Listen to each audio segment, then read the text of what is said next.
9 o'clock. And before we start, we'll just afford each and every one of us an opportunity for silent prayer and meditation. And then we will start officially.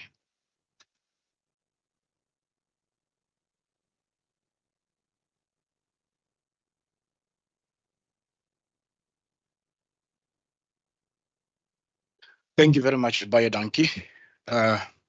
Welcome, colleagues. My name is Mbulelo Isaac Seleko.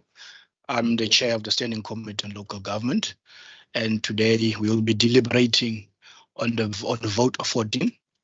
And before that, I will ask and allow each and every member to introduce him or herself. After that, I will give the department from the minister to the last person, also introduce themselves, and then we will start with our deliberations. Thank you very much. Good morning, Chairperson. Good morning, colleagues. Minister, Maclody Masego, member of the committee. Good morning, everybody. My name is Kayla Murray, and I'm also a member of the committee. Good morning, Chair. Apologies for being more informal than the MEC.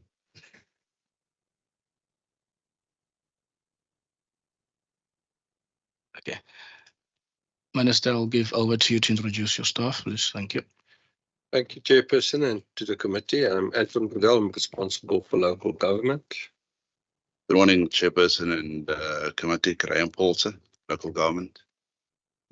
Good morning, Chairperson Committee, Henriette Robson. Bhavna Silal Singh. Good morning, members. Albert Lwengo. Good morning, Chair and members. Colin Darnett. Hi, good morning, Nabil Rylands. Morning, Chairperson, members. Gary Birch. Morning, Chair and members. Kamal McCann, Director, Municipal Governance, DLG. Good morning, Chair and committee members. Sandra Greiling. Good morning, colleagues. I'm Chair and members. I'm Maurice Brandt. Good morning, Minister, Chair and members, HOD and colleagues. Mornay Pretorius. At the back. You come closer to the mic. Come closer to the mic. Thank you. Good morning, Haki Masali. Good morning, everyone. My name is Siyabonga Mngwe, Department of Local Government. Good morning, everyone. Audrey Jacobs, Financial Management. Thank you very much for those introductions, colleagues. And Johan, is there any apologies from your side? Chairperson, we've just received an apology from Member Klaas. From the side of the department, any apologies? No apologies. Okay. Colleagues, as I alluded before, we'll be considering Vote 14 local government in the schedule of the Western Cape Appropriation Bill 2024. I will give over to the Minister for some opening remarks. Thank you. Thank you, Chairperson. Thank you to the members of the committee. I think coalition government has bring new challenges to local government. The team sit around this table. It's all a bit overworked because I think it's the only team and only department who understands that you don't fix municipalities through emails and WhatsApp messages. You must be hands-on. You must go there. And what's more and more worrying is that actually you must do the work there. And we really don't have that capacity. So this team is very, very stretched, running around trying to solve the issues within the municipality. Saying that, we've got good clean audit results, and I differ with people that say you can't eat a clean audit. It's where it all starts with good financial management. Service delivery starts with good financial management. You also cannot eat corruption. So we must never let slack on good financial and proper financial management. And we need to take that message to our councils. Unemployment, poverty, inequalities is the issues that we struggle with, it's the issues that I think the country struggles with. Population growth, the movement of people. The other night, a week ago, 2,500 foreigners was kicked out of Drakenstein. We very quickly had to intervene, otherwise that thing would have escalated and can get very quickly very ugly. Xenophobic tax is never good to witness. So we very much hands-on, but there's a lot of challenges. We must understand the pressure that population growth put on our resources, so that we can long-term plan for that resources, plan to get ahead of the resources that we need for population growth, but also for economic growth. I think that's crucial for us. Then there's something called climate change that we also struggle with, because it lands within local government space. Floods, we had 2 very bad floods last year. And although we've done very well dealing with it, although we're very grateful and thankful that we haven't lost many lives, but each life that you lost is one too many. The thing is that we need to talk to our municipalities more and more on their planning and future planning. And climate change must be pulled in the center of that debate, because we cannot just fix anymore. We must rebuild with climate change back of our mind. Otherwise, this year, if there's again flooding, the same infrastructure will be damaged. And then we must rebuild the same infrastructure. So how are we going to build a resilient community is going to be very important for us. And this messages that we will carry out to our municipalities. We've learned a lot during COVID and the droughts, and those kind of knowledge we pull into our system so that we can be better prepared next time around. Saying that, Honourable Chair, I'm also thankful for your oversight role, keeping us sharp. Your questions that you posed help us to focus on the right areas. So thank you for that. And from my side, thank you very much. Thank you, Minister. HOD, is there anything from your side? Thank you, Chairperson. Just perhaps to give some context in relation to the budget that is in front of you. So, Budget Circular 1 required all the provincial departments to look at cuts, scenario 1, 2, and 3, and obviously it talks about the hard landing, the crosswinds. I reference it as turbulence, and then obviously the best case descent.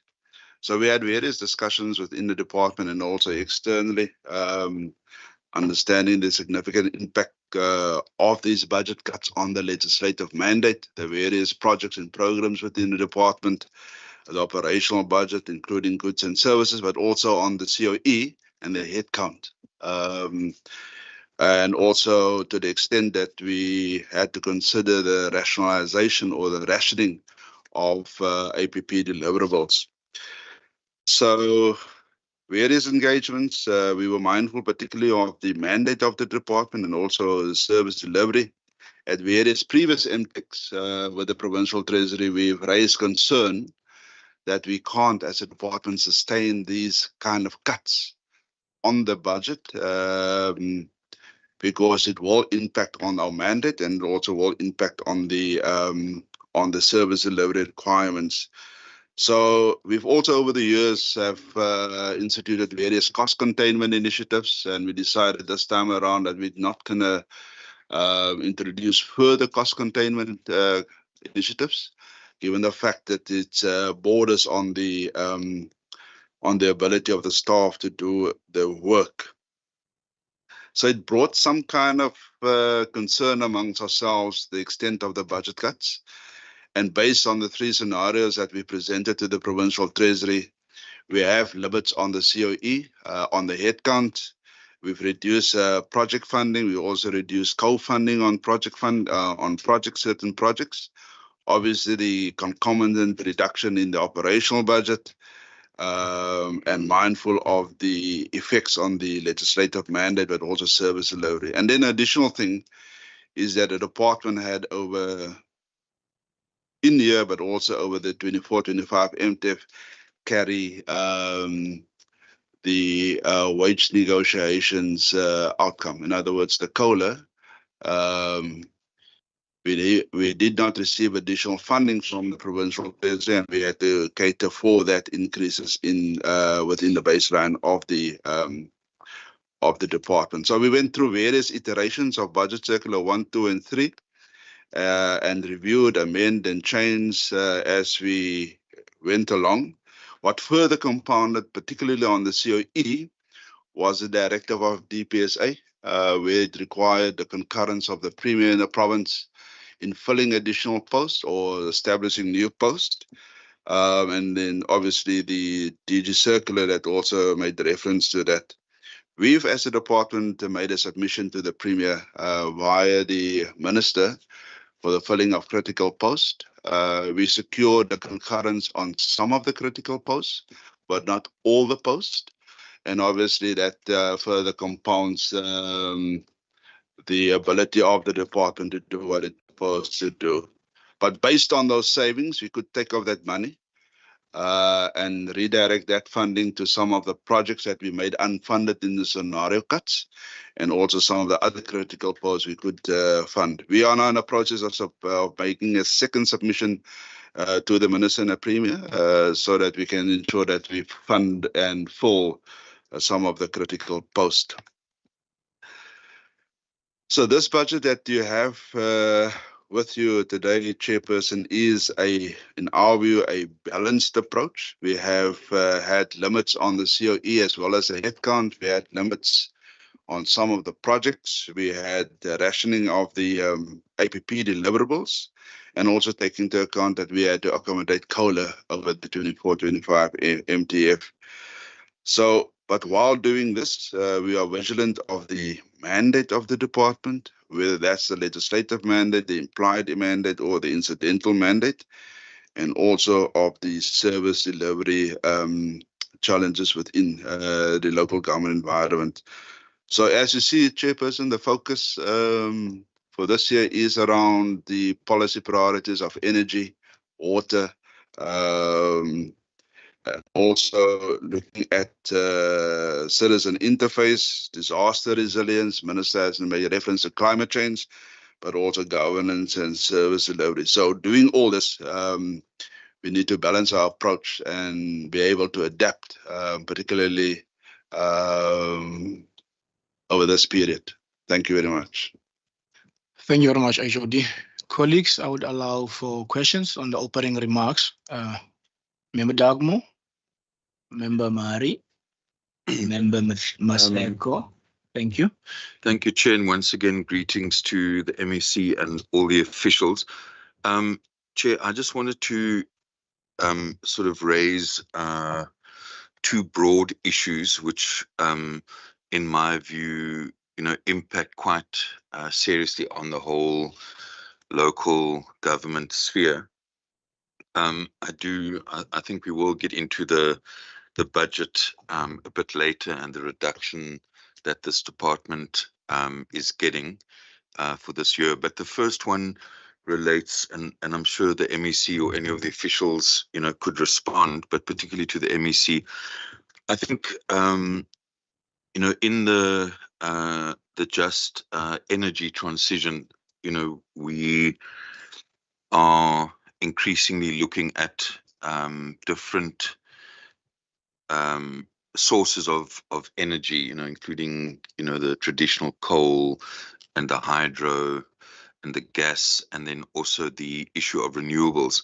And then in that process, I think this forum, more than many others, would understand that, local governments are expected to be financially sustainable, from their own rate space, being able to collect service levies for electricity, water, refuse, and so on. And I think in the context of initiatives for more independent power producers, there is the issue of the revenue of the municipalities, because from some of the work that we've been doing on the ad hoc committee on energy, it would seem that in some municipalities it's almost 40%, sometimes more, sometimes a bit less, of the revenue that gets generated that comes to municipalities. So I just wanted to ask, in terms of the Western Cape municipalities at the moment, and what I've mentioned before, especially with people beginning to look at alternative sources of energy and so on, how much of an impact does the department or the MEC feel that's going to have on the sustainability of municipalities? And are they in any way sort of engaging on trying to project the situation for municipalities going forward? Obviously, there is the ongoing debate that Salga is raising around the actual equitable share and how much goes to municipalities and so on and so forth. But that is quite a concern that I think many people, including myself, have about the actual financial sustainability, because I think, as the department has told us, they are there to monitor in terms of the constitution, to support and so on, but not to actually fund local government. So I just wanted a general comment on that, and whether the department is actually looking at this issue and maybe researching the possible financial impact of the energy transition. And then the second issue relates to the issue of coalitions. I think at the moment, my understanding is that any province has the power to determine what model we are going to follow, and we know that in our province there is a choice that's been made in regard to the executive mayoral system. And I think there's a debate going on at the moment about whether it wouldn't actually be better that the legislation is amended to in some way provide what some people might call a government of local unity. So say if party A, and say if there are 10 seats on the MACO and party A gets 40%, they're entitled to 4. Obviously the council must elect the mayor, but it's basically a mayoral committee, but with a government of unity. I think the argument for that is that it just introduces more certainty as to how the EXCO will be structured, and avoids a situation where sometimes parties with literally one seat are able to hold other parties to ransom. So I just wanted to know if there's any thinking about that to the MEC, and what is the view? I mean, obviously it would be, if there was a change, it would have to be a change to national legislation, but I just wondered if there was a discussion and a view on that. And then the final issue that I would just like to ask relates to the issue of 139 interventions. My understanding of the legislation is that when the provincial executive take such a decision, one of the things that they have to do is to inform this committee. And chairperson of this committee, I'm not aware that this committee has, one, been informed. I know we've never discussed the issue, and I just want to use an example of Kanaland, where if you look at it, the provincial legislature itself needs to be informed. So I would just like to ask the MEC or the HOD whether there was communication to this committee about that section 139 intervention. And if so, maybe you could then answer the question, Chair, why have we not discussed this matter? Thanks. Thank you, Chair. My questions are short and sweet. The first question I have is just with regards to the budget cuts. I wanted to understand more concretely which sub-programs would be the hardest hit. You mentioned that you weren't able to, you didn't cut any sub-programs, but where did you have to reprioritize? How did you reprioritize? What was the decision-making behind that? And then similarly, my second question is on the filling of posts. So it was noted that you have unfilled posts at the moment, and that you contacted the Department of the Premier to assist or alleviate that. Again, I just wanted to understand how did you prioritize which posts to fill and which aren't, but also if there are any critical posts at the moment that will be unfilled. Thank you. Thank you very much, Chair. I just want to find out, maybe lashing on the question of Member Marie on the critical positions that you had to that needs to be filled. Are you with the financial constrained fiscal environment that you do have, are you looking at trying to check your organogram to react to the financial environment as it's sort of prescribed to you what needs to happen as you are going to have some of the posts that you are not going to fill because of that? And another thing is, you talked about talking to the municipalities for more planning.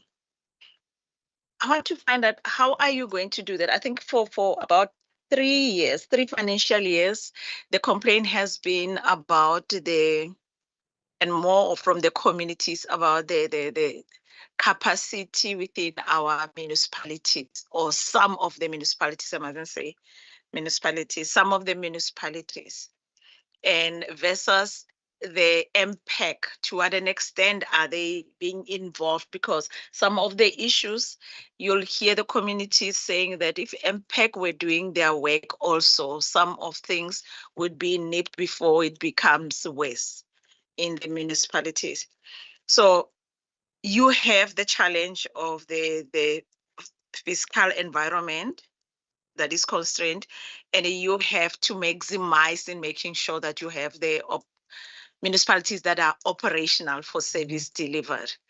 Now, how are you going to be able to balance that to make sure that you maximize the minimum that you have within your budgets to empower those municipalities that you have identified or that you have vetted, where you see service delivery in surely is not happening like we would wish to see it happening for the benefit of our communities? And lashing back on the issue of the MPEC. No, I'm done with the MPEC. The issue of the traditional affairs, because that is one issue that I'm interested to hear. Are you on the implementing stage now, or are you still doing the research? Does it have time frame, and who's funding in future, or sustainability of that? Who's going to fund that? Is it from their equitable share, or there's going to be the allocation that is specific going directly to the traditional house? Thank you, Chair. Colleagues, those were the first round of questions. I'll sort this one out. You can answer. Thank you. Chairperson, if we solve this, then we can go home. then it's done and dusted.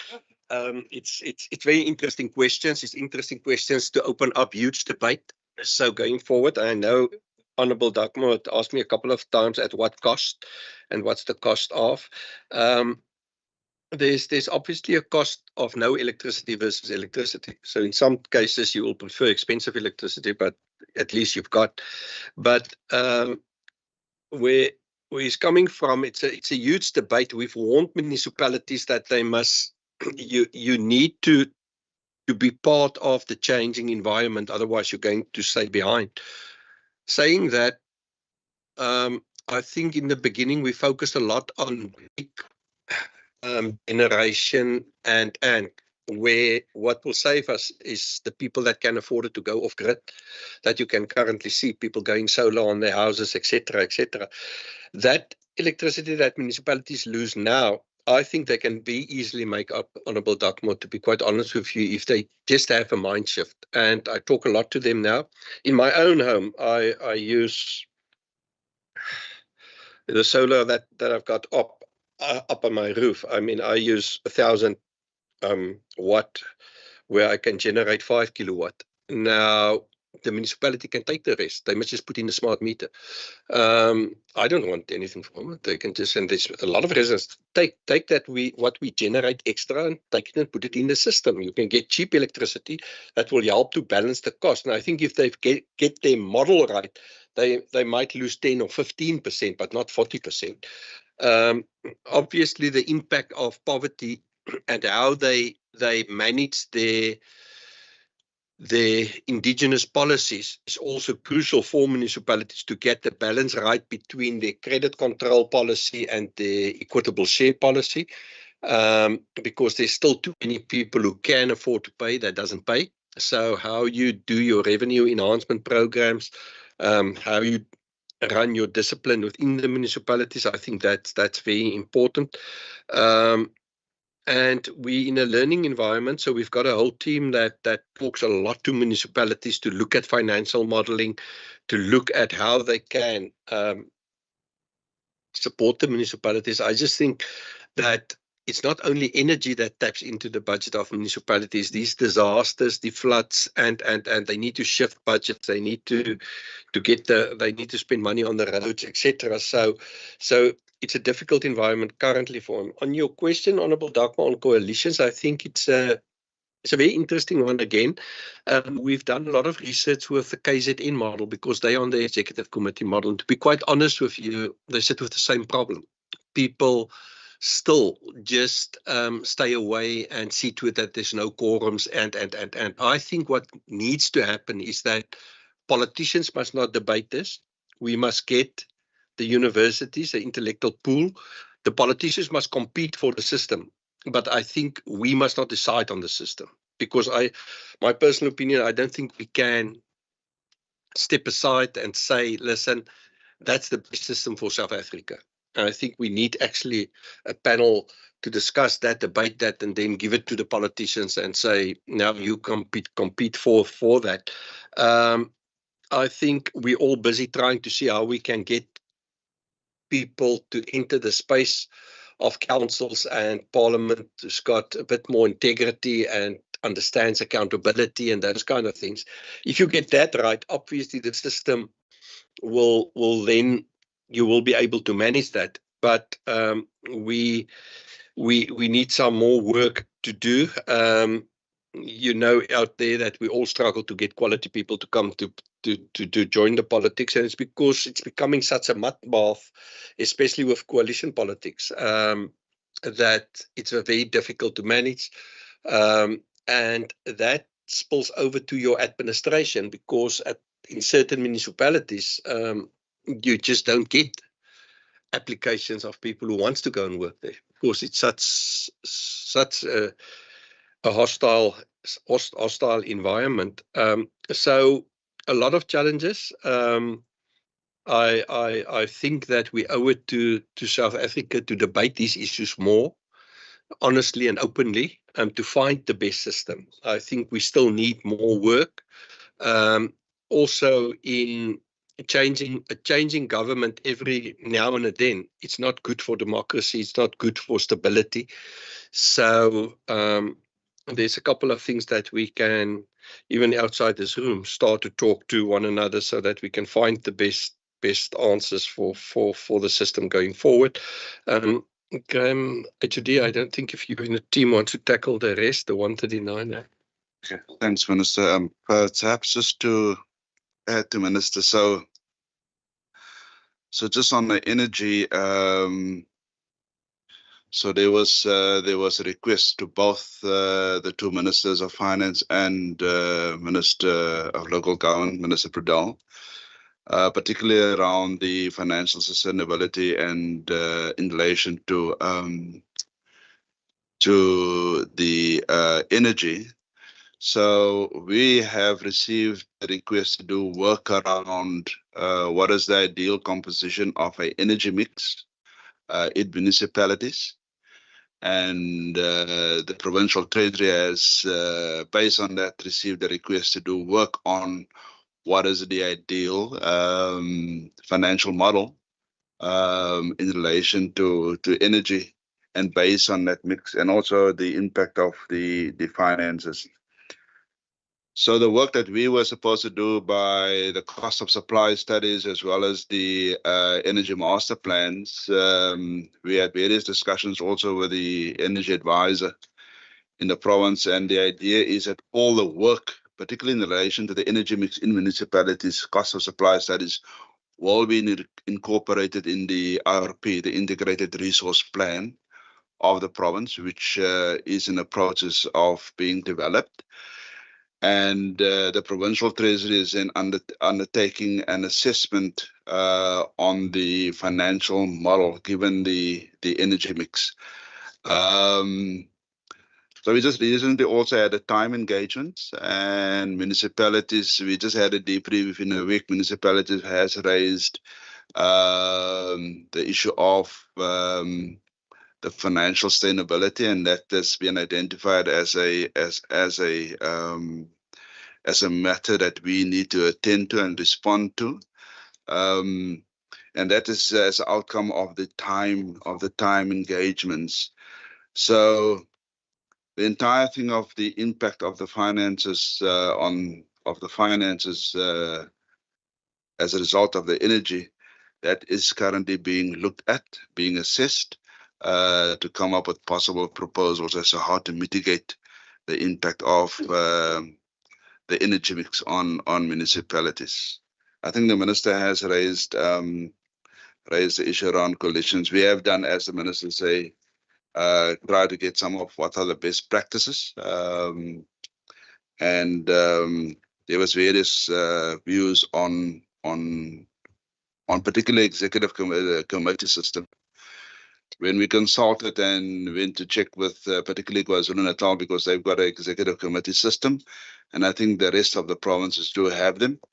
One of the key things that I highlighted is that when they want to carry items through in the committee stage before it goes to council, what happens is the councillors just stay away. They don't have a quorum, and as a result, they can't take the matters forward to council for consideration, adoption. So that was one of the highlights.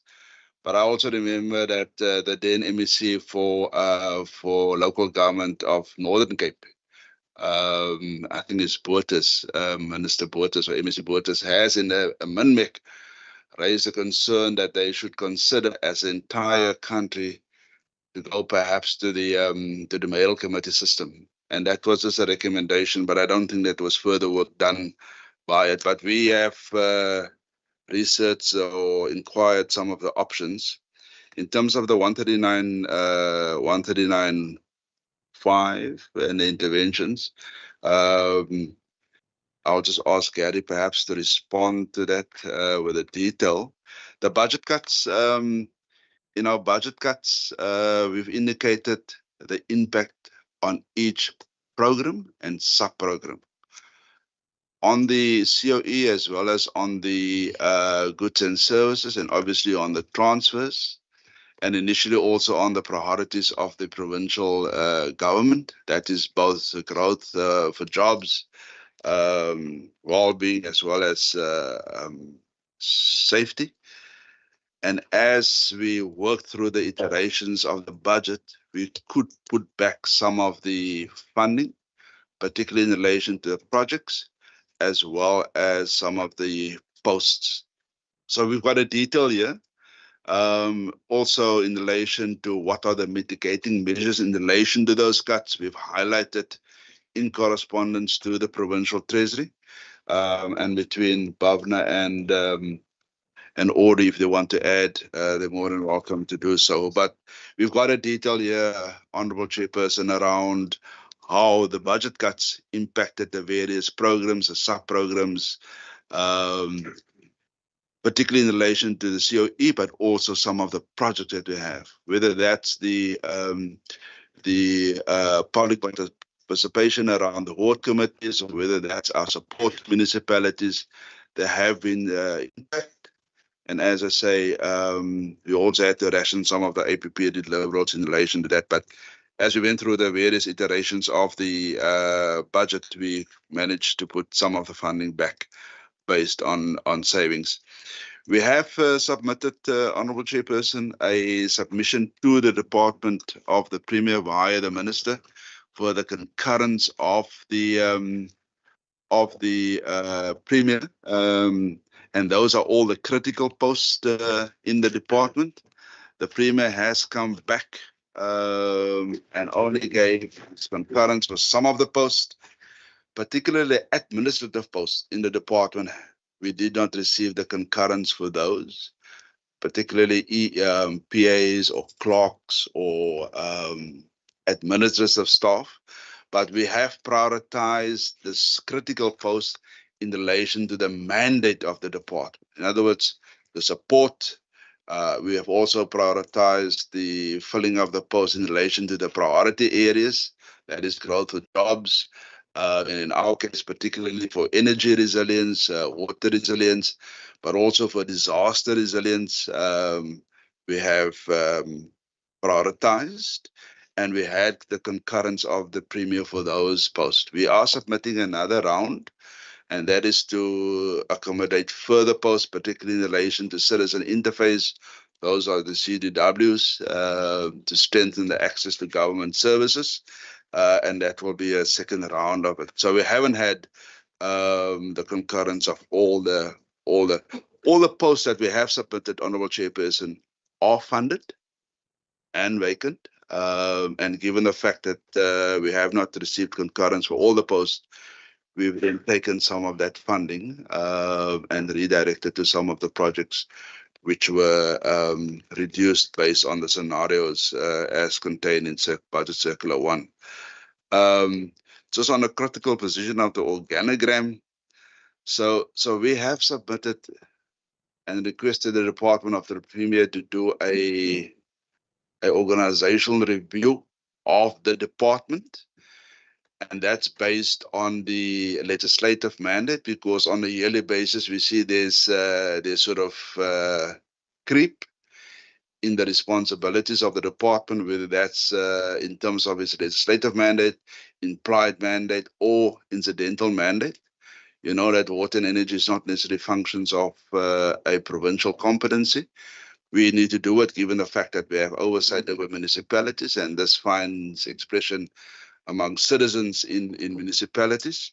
So we do that. So they have done the macro structure. They have not finalized the microstructure, but what we've asked them to do particularly is to do specialized support, and that is where the interventions and the forensic services are within the department. And we've also asked them to do infrastructure, and that's our ability to assist municipality with infrastructure development and maintenance. And that's the work that Marius is doing and his engineers. So they finalized that. It has been signed off, but obviously we will follow those posts as and when funding is available within the department. Around impact, perhaps I will ask Kumo. There's extensive training around the impact in municipalities. So just on the balance of what we are doing is that while we are doing what we're doing in terms of compliance and the law and the legislation and so on, invariably the department was also required to do some form of rapid response or rapid deployment to municipalities to go and help given service delivery interruptions. So the one part of the department goes and do what is required in terms of the APP and so on. But on very short notice, if there's a challenge in Ladysmith or in Carleton's about the quality of water, we need to deploy engineers. If there's issues around council meetings and about motions that need to be served and either the speaker or the MM is not available, we need to deploy staff and so on. So almost it requires dynamics of a rapid response team, and we ensure that we balance the work that we require to do, but also balance to minimize the service delivery interruptions in municipalities. And you could see that the minister has articulated that we quite frequently on the ground trying to assist municipalities to minimize the service delivery interruptions. I'm sure that Albert can speak about the Khoisan legislation. Obviously, the funding comes from a baseline. It's not the funds follow the function. We haven't had funding from in our equitable share, but or additional to it. But what we have is in a baseline, and we've made provision, petition the provincial treasury for some funding so that we can start with the initiatives around the implementation of the Khoisan. I will just check, Bhavna. Okay. Gary and then Kumo. Yeah, thank you, Member Dugmore, for the question. Just in relating to the notification relating to the Cullinan intervention. The intervention in Cullinan municipality was a Section 139(5) of the Constitution intervention, with a financial recovery plan being imposed on the municipality. And then just in relation to the notification, Section 139(6). That section of the Constitution requires that written notice of the intervention be submitted to the National Minister for Kochte, the Provincial Legislature, and that notification is sent through to the Speaker, to the Chairperson of the National Council of Provinces as well.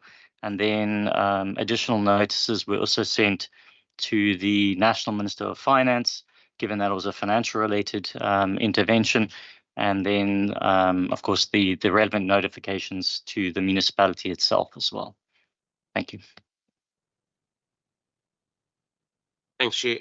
Just on the impacts, as the committee knows, I mean, on a quarterly basis, we consistently monitoring the functionality of impacts. And as we speak as well, the team goes out and also obviously capacitates the impacts. So that is done consistently. That's done in conjunction with SALGA, as well as with the Kochte itself as well, national. Thank you.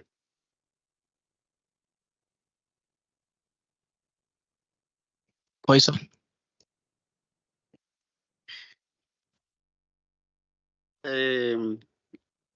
Thanks, Chair. I'm just trying to think where to start because it is indeed an interesting area. But let me just step back to 30 May 2022, last year, 23. There was a there was a challenge against the Act on its constitutionality. And the court declared the Act invalid. That was now May 30th, yes. It declared it on the basis that Parliament failed to properly meet its constitutional obligation of consulting citizens before passing the legislation. However, that order was then suspended for a period of 24 months, effectively meaning that it would come to an end next year on the 29th of May, meaning that after the 29th of May, if Parliament didn't reintroduce the Act in a proper way or re-enact a new legislation, then the Traditional and Khoisan Leadership Act would become invalid. That is now beyond 29 May 2025. That's where we are at the moment. So, as I've said, it is a national legislation. As the department, we just support basically the commission. It requires that the commission at this stage is responsible for most of the work. Now, when I'm saying most of the work, I mean in terms of receiving the applications, investigating the applications, and we've been interacting with them. Like recently, in January, they were here investigating about 10 members that have applied, because what they do is after people have applied, they sit with those people and then take them through the criteria and look at their applications. So they've done that. But what has happened now is that when they go through this applicant member investigation, they found a necessity for further research into the area. As I'm talking to you today and tomorrow, they're having a research symposium, which is taking place here in Cape Town at the Nelson Mandela Boulevard. It has started already. So I had to make a choice to be here also there. So after this, I'm going to run there. Basically, what they're trying to understand is what research is there that is available, particularly also speaking to the issues of the criteria, because the criteria seems to be sort of challenging. In the meantime, the applications were supposed to be closing by the end of this month, which is 29 March 20 this current year. Meaning that once they have closed, because they were supposed to be sent to the commission. So after this particular date, after this month, they were supposed to come to the premier. However, because of a number of challenges, that date was extended. They have extended the date for application. The national minister extended it to 29 May 2025, which is the same date where the act could be declared invalid. So at the moment, that is where we are. We are preparing for possible implementation, but given these challenges, that is where we are at the moment. Yeah, I think yes. I think I've just given the brief of where we are. So no one knows at this stage what will happen until the 29th of May next year, because these processes, particularly between the National Parliament and because if we ask the department would say the court order related to National Parliament. So it's Parliament that has to correct the processes. Thank you. Colleagues, thank you very much for those answers. Colleagues, is there any questions of clarity from you members? Member Dagmo? Yes, just a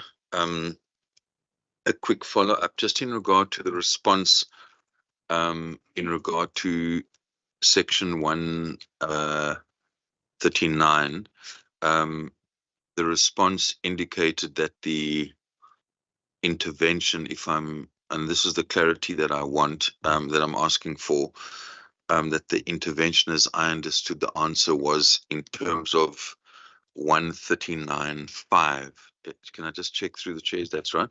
Okay, so in regard to that intervention, the issue of A, the recovery plan, B, the dissolution, and then C. So can I just ask, is it the whole of 139.5? And then can I just ask, lastly, for clarity, given, Chair, if we could also just ask our administrator or committee coordinator just to note to request for a copy of that letter that was sent to the speaker, because this is for me linked to the budget, and I'd also later on just like to ask what other 139 interventions are in place and what is the anticipated cost in this financial year. But what I'm getting to is that if in the understanding of the department, if the legislature is informed through, as we've heard now, a letter to the speaker, is it not the obligation of the speaker to refer that to the relevant standing committee? That would be, I'm not sure if it's just a question of what's the word, convention, but my recollection is that when it's referred to the chairperson of the NCOP, that goes to the standing committee. So I just want to ask, is there a convention around this, that if the speaker is informed, i.e. speaker of the legislature, is it not convention that this relevant standing committee, and I know the chairperson is the chairperson of the committee, is not in the department, maybe we can ask him afterwards if he was given a copy of that letter. But those are my clarities, but thanks for the responses. Before the response, and I just spoke to, I think, the notice of intervention in terms of section 139, subsection 5A, which talks about a financial recovery plan. That section was ATC'd on the 21st of December 2023. So everybody was on holiday during that time. So maybe that's why it slipped. But I think that's just from my side. I did actually see the ATC by luck on that particular day. But I will give to the department to explain more. Thank you. Yeah, thank you. The chairperson is correct. The intervention itself was a 139.5 a intervention with the financial recovery plan being imposed on the municipality. Currently, the financial recovery plan itself is being prepared in accordance with national legislation, in accordance with the MFMA, and the National Treasury unit is currently preparing that financial recovery plan. And there's actually a meeting that's scheduled for tomorrow with the municipality to start the direct engagements between National Treasury and the municipality itself for the development of that plan. I'm also not sure whether or not that notice was potentially also referred to the standing committee, maybe standing committee responsible for provincial treasury as well. Because it's a financial recovery plan, I'm not sure if it was sent to that committee as opposed to this committee. It's something that could maybe be looked into. And then just the cost in relation to the financial recovery plan itself. For the department, there are no direct costs necessarily for the department, and internal staff will be monitoring the implementation of the financial recovery plan together with Provincial Treasury. That being said, there is, of course, a interventions grant should funding be required for any specific projects, and that grant is then utilized. In terms of other interventions, the only other intervention currently in the Western Cape, in terms of 139 is the Beaufort West intervention, and they're also under 139 5A intervention, and fairly good traction is actually being made recently on implementing that financial recovery plan. Thanks. Thank you very much for that answer. There's just a few questions of clarity. And then I think I've listened to Member Dagmo pertaining to the systems of government, whether the executive medal system is actually the way to go pertaining to coalition governments. Then I would also just like to ask the Minister. Minister, would you say that the problem lies with the system or it lies with the individuals? Just an honest opinion. Is it the system or is it individuals? Honest and just the first one. Honest opinion, Chairperson, I think it's with both. If you've got good quality people, they will make the system work. But the system must also guide you. I'm very much for inclusive. And when I started off as a mayor, I had the executive committee system. So I don't have any problem with that. In 2000, we had the executive committee system. That was changed, I think, in 2003 or 4. But our research with KZN, and that's why we've asked also the question that I'm going to ask, is that in KZN, you don't get better results with the executive committee system currently as with the executive mayoral system, and it's because of the individuals. So the individual can also break the system. So I really think that we need to look how you attract more quality people, and that quality people will then help us to build better administration long term, because a lot of administrators will rather go to the private sector. If you're in a failing municipality, you just cannot take the battering every single day. And especially now with social media, they pull your family apart, they pull everything apart. So yeah, it's a bit of both, but definitely the quality of people. Thank you. And lastly, let's go to the functionality of MPEX. I'm really been struggling for the last decade now. Because why do I say that? Surely when you read an age report that says 300 and something million is irregular, fruitless, and wasteful, and you capacitate MPEX, and then I ask myself, which criteria does the department use to determine whether an MPEG is functional? Surely, when I look at that, then I would just say our MPEGs are not functional in that particular municipality. I would just really would like to know, how does one come to the determination of saying a particular municipality's impact is actually functional? Because I've seen instances where an MPEG would go through a report of 100 pages within an hour, and they will just condone. They don't investigate. It goes to council. Council condones. And then it comes out with the AG report. And then we say we capacitate our councillor as our councils in terms of their oversight role. Surely that can never be right. Surely that means we need to look at something and look at, or to make sure that we determine, what is it that is functional, not by virtue of having a meeting and say it's functional because you're having a meeting. Can you just count clear, just try to convince me, how does one look at the functional impact? Thank you very much. Chairperson, I really think it will be a good session if we come back and have the impact as well as ward committees. The same question can be, how do you do that? Because if you've got functional ward committees, the whole idea is that the community must have a say in what's happening in the council.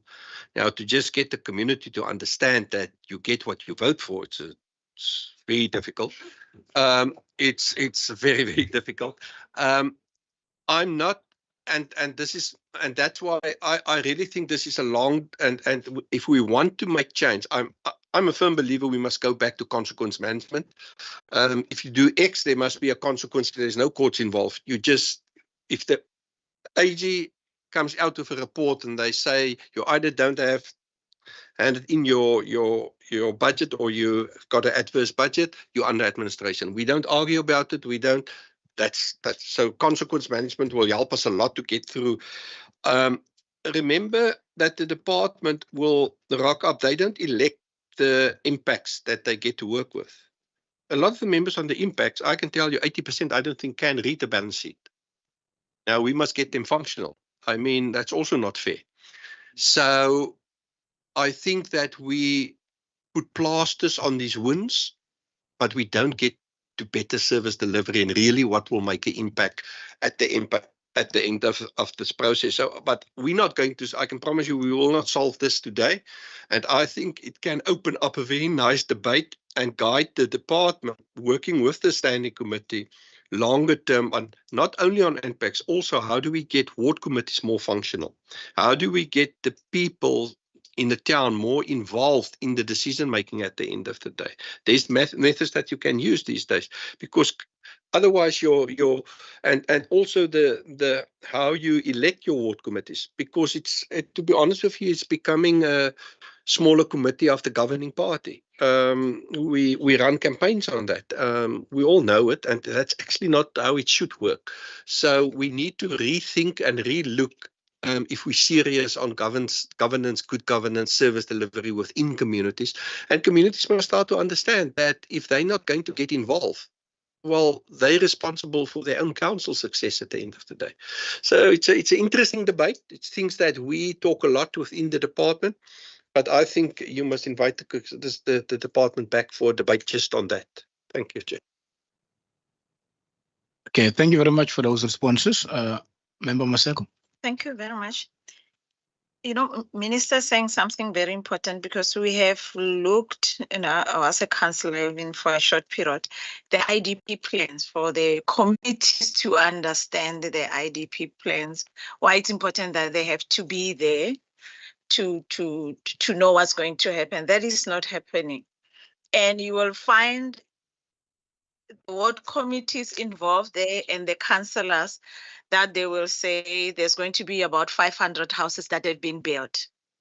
The same council once said to the community, by the way, there's a matrix from the Department of Infrastructure that they need to be the bulk infrastructure before we can even say we are going to build those houses. So they'll say, no, IDP 500 houses, and the communities, they will wait for 500,000 for that financial year. That's where you get the toys and all that, because they promised when they do the IDP plan. So it's one of the, I agree with you that it's a conversation that the standing committee and the department will say, how do we also tap into, starting from the IDP itself, to say what are the expectations from the communities? Are the IDP talking to the needs of the communities or not? The second one, it will be the question. Now, HOD, you talk about the rapid support to the municipalities, especially for the waters. Let's make an example of Mazika. How do you sustain that help that you're not going to come to and fro all the time, that you have to send the officials from from the province to the municipality to help when coming to the urgent issues like water? What is it that you have that can really assist in municipalities that are like that to understand and know how in sustaining the what you implement, what the official that goes there implements for them to be a working solution for that municipalities? Because I tend to believe that it will be by the time that person comes back to the office in the province, you say, by the way, just turn back, there's no water again. So it becomes to and fro. But how do you sustain that help that it becomes the municipality taking over after you have sent an official to assist them? Do you see that happening, or it's another one that we have to engage again to say how do you go about? Because the issue of water in some of the municipalities is a reality. You've got the Tievaterslof, we engage with them. They said they are, for their bulk infrastructure, backlog for the service is about 30 years. So that means they don't have the bulk services in Grabo at all with what they were saying. And it's a challenge that at the end is going to end up on your doorstep. Now, how do you go about to say whatever that you implement, you know that I've covered the 10% in Tievaterslof, they can sustain it. And then when I come back, I will increase from where I left off, rather than all the time work for the 10% again and again, trying to assist the municipality.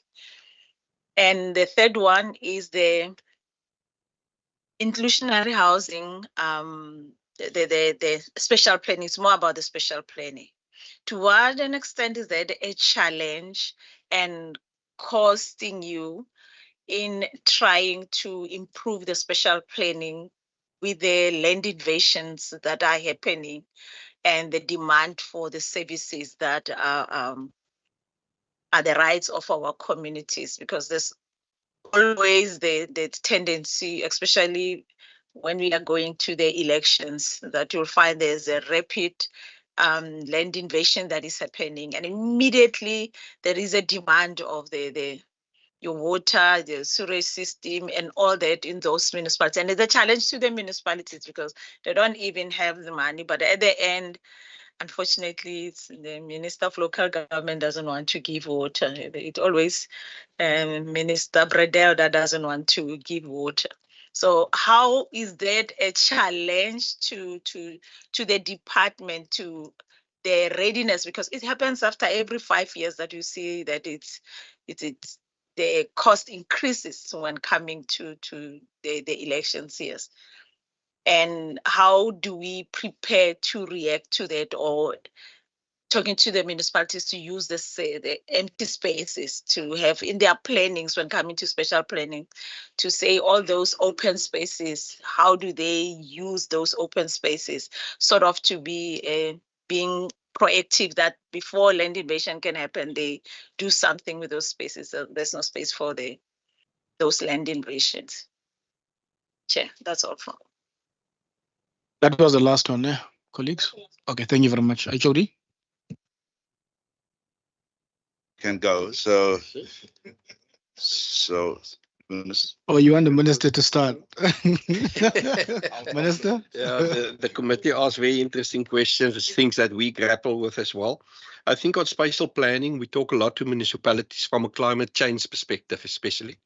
Because if we're honest with one another, a lot of the disasters we face is because of bad planning. Not so much climate change as bad planning. We should never have built houses there. If you go now to Betty's Bay, those areas, the last fires, what's worrying is that people built up very high up in the mountain, but they level the mountain. They take out from the mountain to level it. They don't put it on pillars or. And that's also another disaster waiting to happen, because if there's a land shift, that houses will just like dominoes onto one another. And then all of a sudden we run around, but it's actually bad planning. So municipalities will need to look at their planning going forward, saying that there's a lot of pressure on councillors within municipalities because everybody wants a house, every developer wants more, and they start to push the boundaries of going into estuaries, going too close to the rivers. And we're going to pay a price for that. If they stay within the framework of the law, then if you go now next to the Breede River, they're not actually supposed to approve a plan within 32 meters from the river, but they approve plans on the riverbank.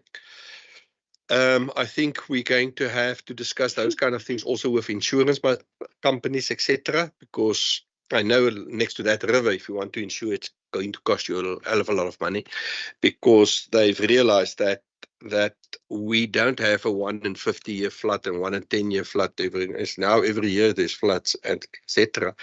The open spaces is, and we must determine the open spaces, because there's reasons why there's open spaces. First of all, it's a couple of things that you must link. What do you need to have a dignified life? Part of that is open spaces where you can find yourself, where you can, because we're getting smaller and smaller, like first world countries, and people need to get out. So to have a park, to have playroom for children is important. We've done a study to look at what do you need for dignified life, because we want to get municipalities to work towards that. And while most of our municipalities give 50 units of electricity, it's actually 150 units. That's what you need, and makes sense because we move towards internet access, etc., and children must learn, and so it makes sense. So it's important that we do understand the whole basket, and then our inclusionary housing, I still believe it's a very important, and I'm very excited about the policy, but to land it in practice, because there's still people that doesn't buy into it. You know, NIMBYism, not in my backyard. Obviously, we need to get densified, and everybody understand, but densify where you live, not where I live. You know, we struggle with those kind of things, and we sit with it out there. If we need to shift, Colin is very nervous, myself, on the people living in the noon under the power lines, because the towers drop now. They should be moved. Now, where do you move them? Start that process. So it's crazy. And all that we want to do is save those people's lives. There's also one in Langa. Now, then you start to fight with spheres of government. Eskom fights with City of Cape Town. City of Cape Town, no, it's not. And then the community says, but those people don't come and live here. And so it's hugely complex. We must not underestimate that. But I think the inclusive housing document, it's a very good planning tool. It pulls us to a certain direction to open up the debate.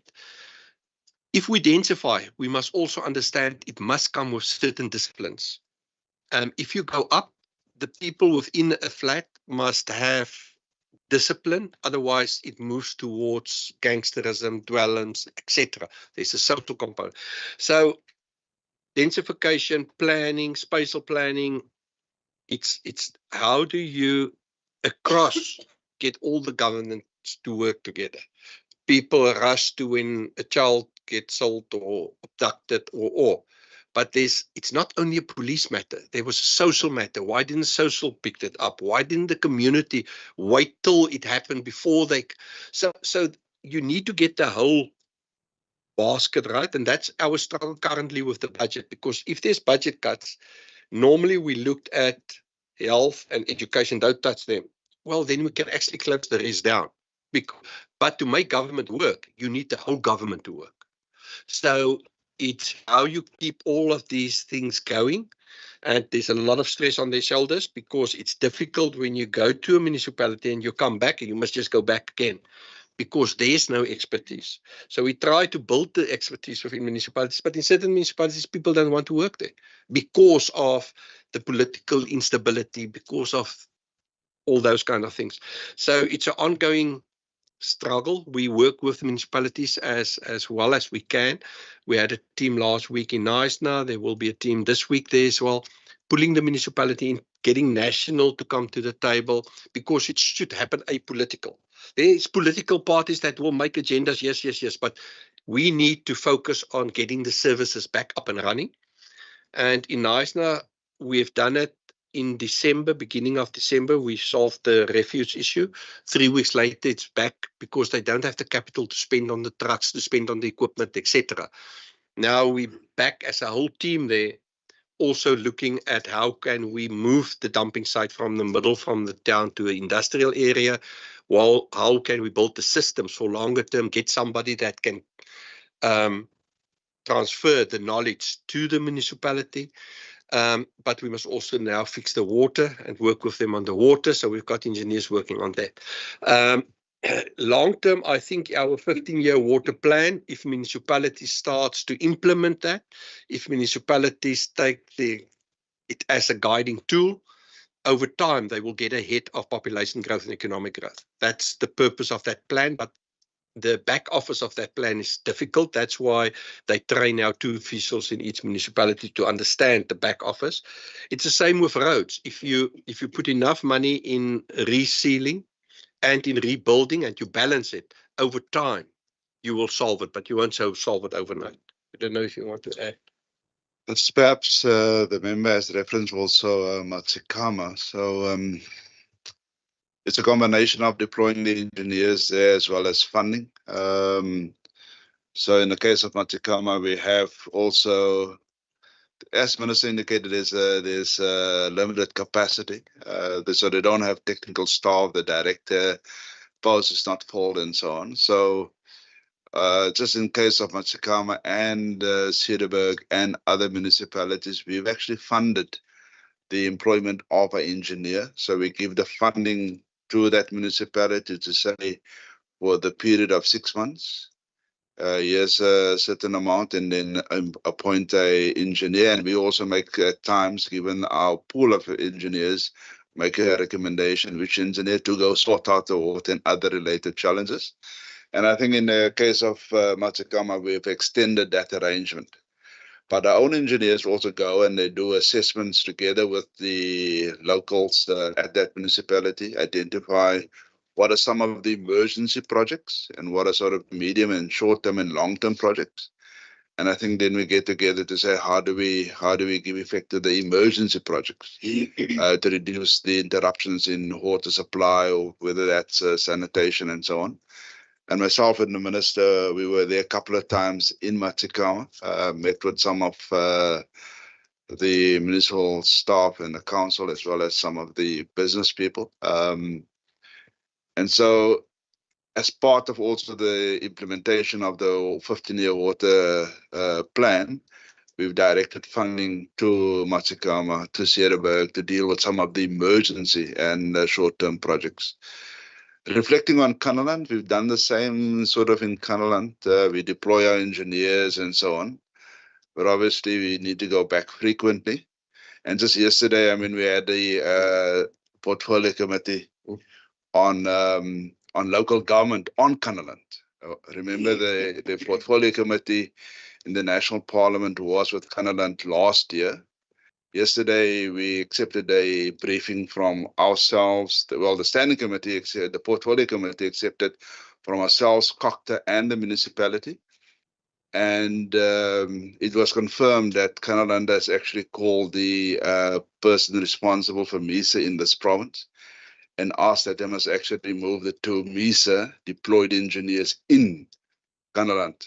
Now, those engineers, the MISA, the Municipal Infrastructure Service Agency, are actually there to help the municipality in terms of infrastructure challenges, service delivery challenges. So they were shown the door about 2 weeks ago and say, just leave here. We don't require your assistance and so on. And that was also yesterday debated on the portfolio committee.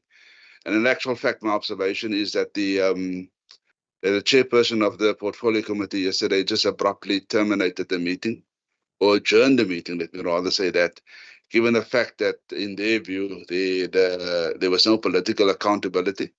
both the mayor and the deputy mayor were not in that committee. So while we have those challenges, we deploy our staff, we give funding, we support and so on, because at the end of the day, although citizens are complaining to municipalities, they're also complaining to us of service delivery interruptions, and we can't just sit still and say, but we know we're not going to do anything about it. We get phone calls, we get emails, we get WhatsApps about, and we get photos of the quality of the water and videos of the sewage running in the road and so on, and we can't sit back. It's not then, it's about the citizen and how do we minimize the service level interruptions. But as we deal with this, we deal also with other dynamics in municipalities, which we obviously need to consider. Thank you, Chairperson. Colleagues, thank you very much for those questions and answers. That was a nice icebreaker. Now, I will afford the members an opportunity to interrogate vote 14 from pages 735 to 788. If there's anything that you want to ask pertaining those pages, 735 to 788, this is your opportunity. Member Dagmo? Chair, sorry, just a procedural point. I noticed that it's now just past 10:15. Do you have any inclination to have a comfort break at some point? Member Dagmo, yes, I just concluded my caucus with Joanne, and we took a resolution that at our first we would break for tea. But maybe by that time you would have concluded asking from 735 to 788. So that's why I'm actually saying that you are responsible for delaying yourselves. So I'll allow you an opportunity now, but if there is more questions, we'll take that break and then we will reconvene at 1:45, and then we will conclude. Thank you very much.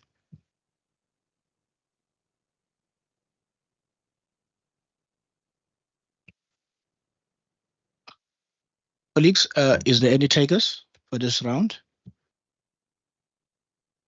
No. Go second. Lala, thank you. Thank you, Mfana. Okay. Short and sweet question. Just with regards to the role that the department is playing in municipal energy resilience, I wanted to understand how involved are they in ensuring that we have the first towns off the grid? How far along are those projects? And when can we see this first town off the grid finally? Thank you. Thank you, Member Mari. Member Dagmo?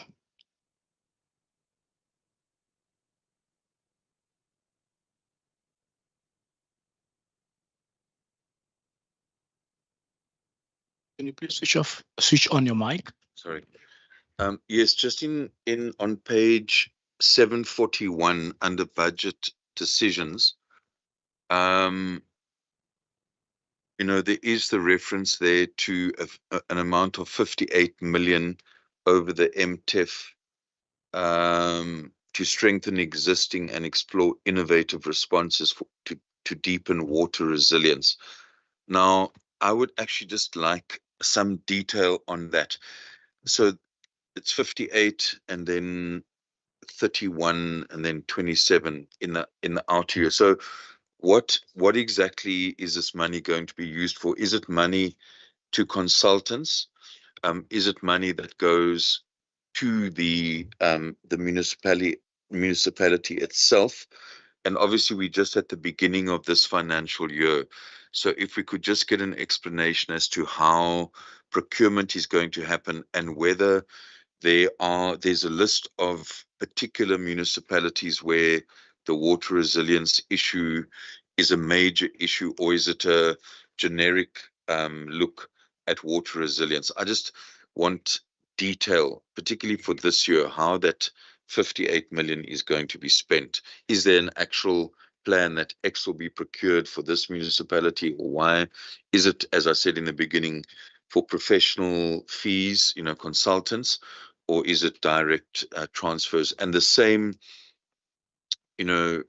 just in the sentence below that, the amount of 125 million, again, over the MTEF to pilot these. Now, I mean, some of us are a bit cynical about the way the energy resilience plan started. I think it was way back in 2020 or 2021.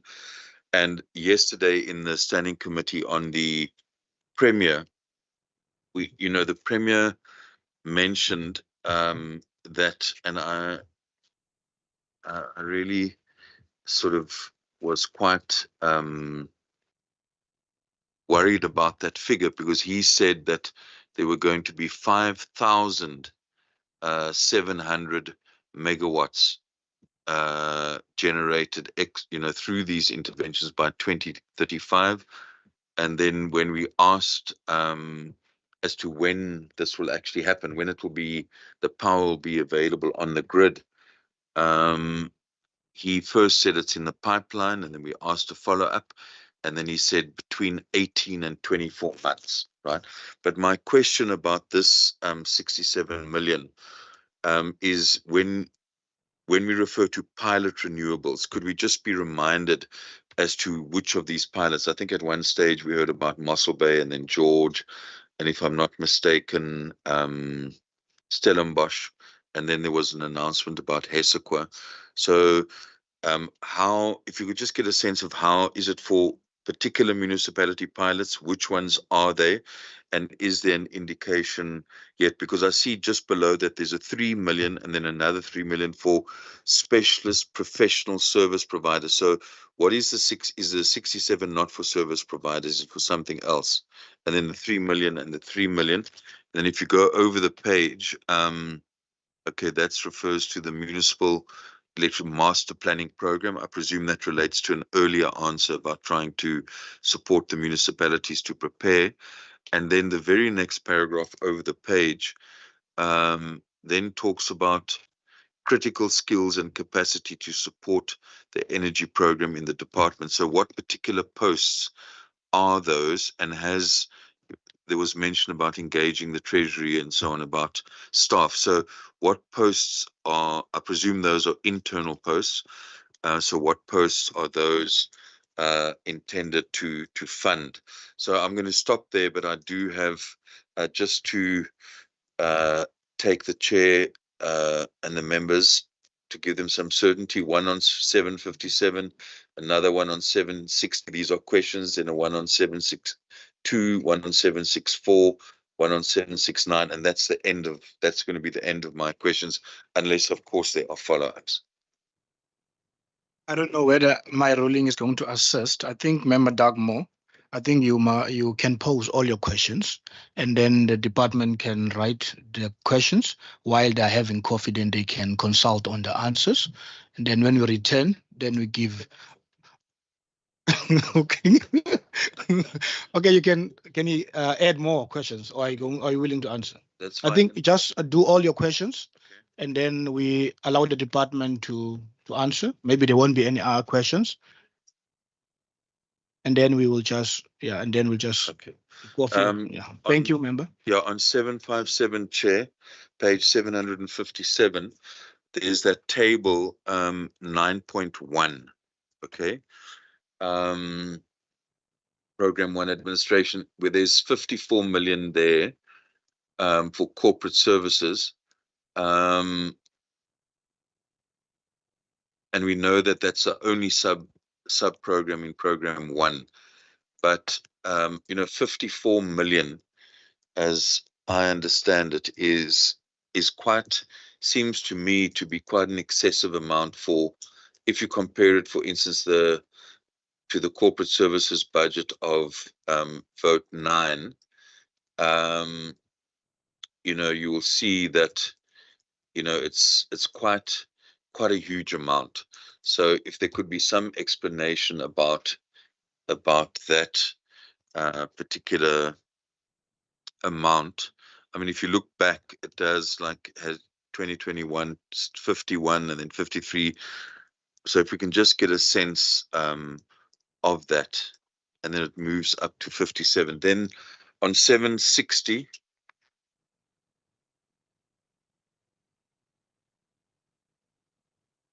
okay, can I? 9.1. And then on 760, it's table 9.2, the program 2 on local governance. That's this, and I'm referring to the sub-program, both sub-programs, 2.4, the performance monitoring, reporting and evaluation sub-program, and then the community development worker program. So we see that the department has, in effect, had its budget reduced by 29 million. That's what we see. So, but how does the department justify cutting that program, the CDW program in particular, by 12%, and then increasing the performance monitoring and reporting budget by 26%? And then if we could just get a little bit more information from someone who's driving the sustainable infrastructure development and finance facility, if we could just get a quick explanation about that. Then 762 is about an earmarked allocation, specifically referring to sub-program 3.1. You will see the table there. Reference is made there to this whole issue again of the water resilience in the face of climate change and so on. But when, that's resilience. But if one looks at the real challenges where some municipalities literally have got piping that's as old as from the 1960s, and that has serious implications as well for sewerage. And we know that across some municipalities, you've literally got sewage leaks. So my point really is that you're spending this money on the water resilience, but when one actually looks at the infrastructure itself, you're having serious problems in regard to sewage leakage and so on. And I'm not sure if the department is simply saying, well, that's a responsibility of the municipalities. Then 764. That's table 9.4, summary of payments. I think we have had an explanation from the department in that regard. And I think, Chair, for the committee, our official, I'm sorry, I've just forgotten your surname, Albert. That's your first name? Yeah. And so, okay. All right. Thanks. I mentioned there was a workshop happening. Could we, just as one of our resolutions, prepare to get a report and the documents or the papers that were presented there? So I think, look, I had another question, but I think with the response that was given earlier, I think the issue was about the slow progress, but I think the explanation helped. And then I think this is the final one, 769. That's now the payments estimates by economic classification, the fleet services, 3.5 million on GMT under corporate services. Again, is that something that is not possibly excessive, or is that just really, the normal costs? And is there no way of actually dealing with that particular expenditure? Thanks. Those are all my questions, Chair, and it's 10:29 now. Thank you very much for those questions, colleagues. It's 1:30 now. I've just consulted with Johan, and I'm just gonna give it to the department because I think there won't be any questions from the members, and we all good. Member Dagmar, so there won't be any questions from your side? Yeah, I said there may be follow-ups. That's the only possibility. Okay, the answer will be also, yeah. Okay, we'll try to, because I don't want the department to break and then come back, because I think let's just postpone the break, allow the department to answer. When they are done and then there's no follow-up from the members, then the department can be released so that we can and then have enough time for tea, and then we as the members can continue. Through the Chair, aren't you overturning your ruling? I am. Some of us planned the break. You told us 10:30, and there is an issue of comfort and nature calling and things like that. Okay, no, okay. Let's do that. Let's have that break and reconvene at 11:45. Thank you very much.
with all the municipalities. We made it available to all municipalities, but based on the due diligence approach process and the final decisions, we then opted with Riversdale in particular.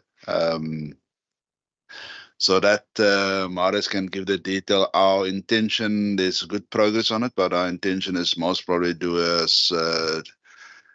soft turning before the end of May, if possible. So in terms of the energy resilience, we have that project. We have the project around energy master planning, and we took both of our own funding, the baseline funding and earmarked funding to do that. We've rotated the municipalities. We've gone through a process where we actually assist all the municipalities in the province. And then obviously, as the member has indicated, there is capacity that we want to establish internally to help municipalities, and those are the appointment of engineers. And that money we've received over a 3-year period, but that will also go to the Premier and the Minister for their respective concurrence on the filling of those electrical engineers. So we've got about, and then obviously it's a professional service that we wish to render and help municipalities. But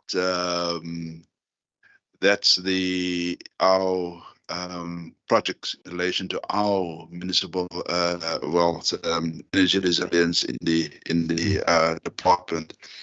Marius can also give further detail both about the energy resilience and the water resilience. And I must say there's good progress on that. If I go so 241 and 242 deals with that.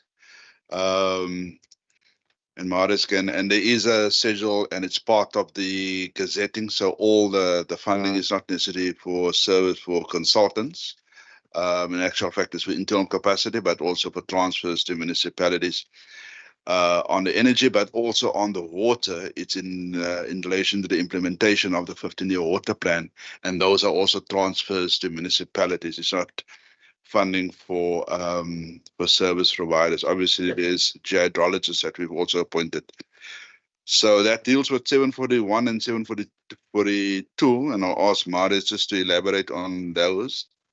In terms of 757.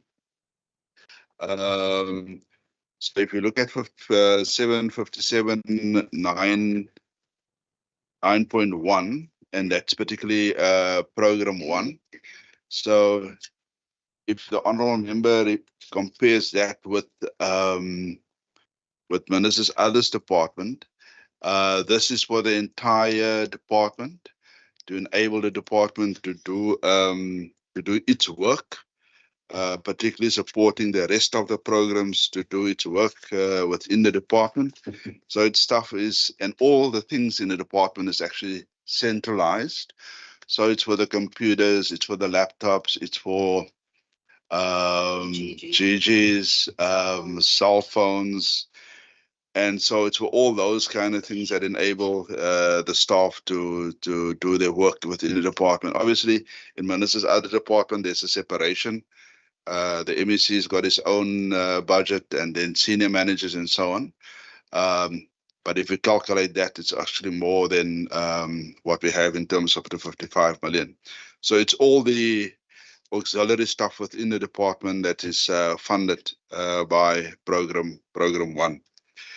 Just in terms of 760, and just the 9.2. And so in municipal performance monitoring and reporting and evaluation, the increase to 36 million.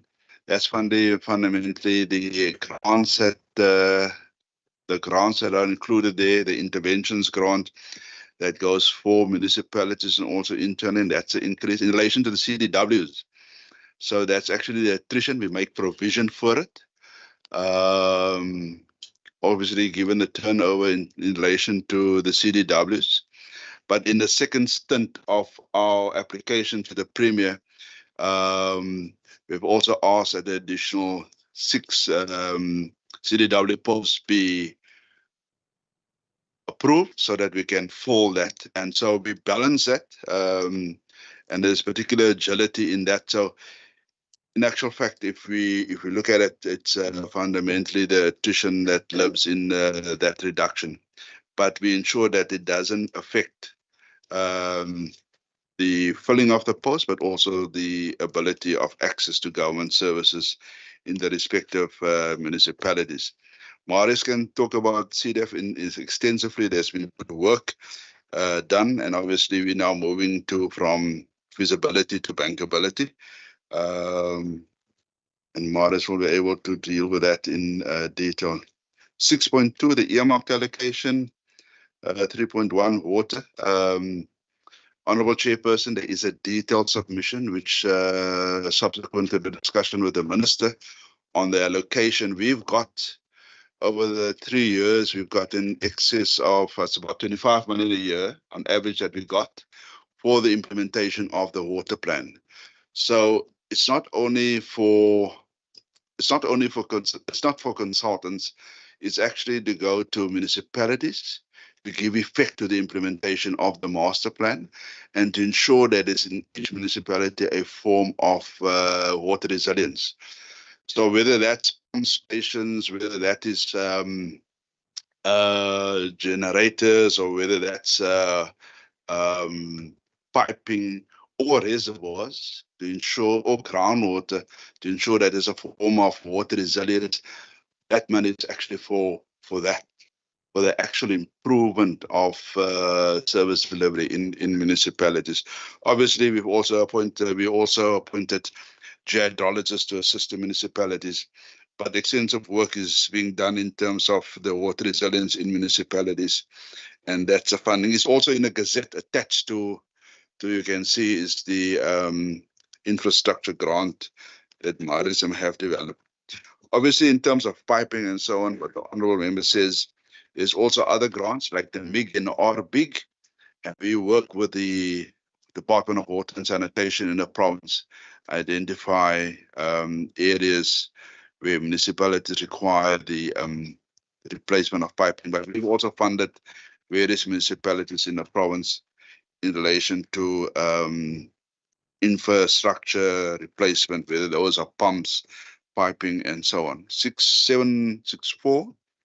This is a summary of the payments.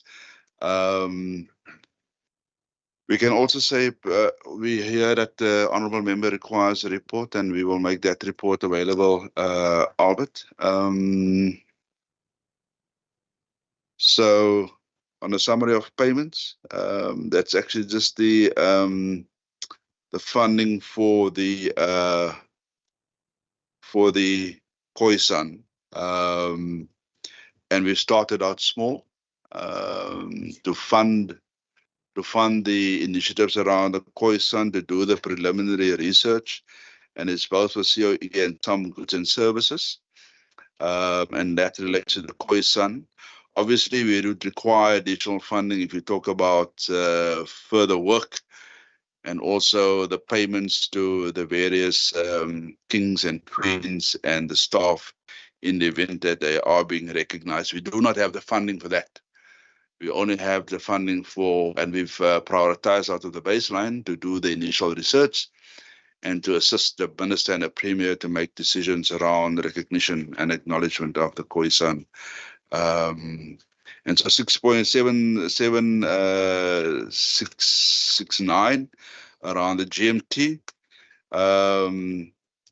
That's for the fleet, and that's for about 30 vehicles, replacement of the vehicles, and that amount, Honourable Chairperson, is not adequate. It's not adequate to cover for the GMT fleet. Obviously, as the Minister has indicated, our staff go regularly to municipalities. They're hands-on, engaged municipalities, and therefore, obviously, the fleet is required to do that kind of work.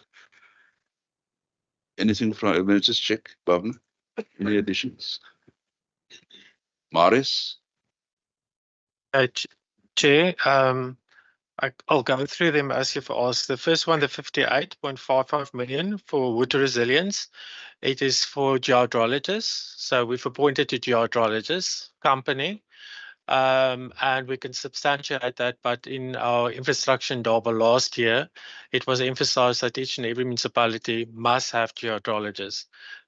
We actually know for a fact they don't have, and that is where we as province come in to provide that services. So there's several work that they do. For instance, they've got to find the water, obviously, the siting of where we're going to develop more well fields. They develop sustainable abstraction plans so that we do not over abstract those groundwater. And then we also assist them with the testing of the water to see what quality it is, what pressure is going to come out. And obviously, after you've had those studies done in these various municipalities, then we'll follow the actual implementation. Then we use the grants that we transfer to these municipalities to actually implement the work. So the split there is in the order of 4 million, well, 2 in the first year for geohydrologists, 2 million in the second year. And in the first year, 29.5 million transferred to municipality, 25 million transferred to municipalities. The way in which we decide how to transfer these funds to the municipality is going through a really comprehensive process. We've got, since we're the lead on water resilience in the province, as well as the risk lead on water resilience, we've got a water resilience committee that consists of Department of Local Government, it's got Department of Agriculture, it's got DDAT, it's got DETP, it's got PT, it's got DOI, so everybody's got something to say, and we all then use the criteria to decide which municipalities we're going to help. It is a holistic approach, and as HOD mentioned, it's at the moment it's a combination of emergencies, because we're always going to have those, and then obviously some of these emergencies is automatically also speaking to building water resilience. Just a few of these criteria that I can mention is that it must have a direct impact on jobs, service delivery. It must be where there's maybe environmental risk. Then we also have to link it to some of our provincial strategies, plans and areas like growth for jobs, the provincial enterprise risk register. We use the diagnostic assessments that we do before we go in with Section 154 support plans. We use that information. Where there's civil unrest due to water shortages or sewer spillages, that's also used. Pre-directives and directives issued by Department of Environmental Affairs and Department of Water and Sanitation, green and blue drop, etc. I don't know if you want to know a bit of the municipalities, but okay. So for this coming financial year, we're looking at Beaufort West. Can I just give the names of the municipalities? Beaufort West, there's switchgear for borehouse telemetry. That's very much resilience. Cedarburg in Lammertsbaai, as you might be aware, they've got big problems. There's a court case and they've got to find new water source. Then in Clanwilliam, the treatment works there is currently not supplying it at the sand standard, so there's a health risk for the people staying in Clanwilliam. Prince Albert, we've got to make sure that the surface water that is available, that it actually reaches the town. Matsikama, Lutville water treatment works. Wellfield development for Reinstorp, where we had the riots there on the N7, Lionsburg, Boal and generators. Kanneland is Carletsdorp's water treatment works. Neisner is the construction of a reservoir ring mine to ensure that the only area that has been in use lately, that they will be assisted, as well as at the mechanical work at the impact point at the source. Swellendam is water demand management. Oudtshoorn is the one that you referred to, is aging infrastructure, replacing the old asbestos there. So obviously reducing water losses. And then we also, for all the district municipalities, we've got a strategy where we decided that we will give them potable water tankers.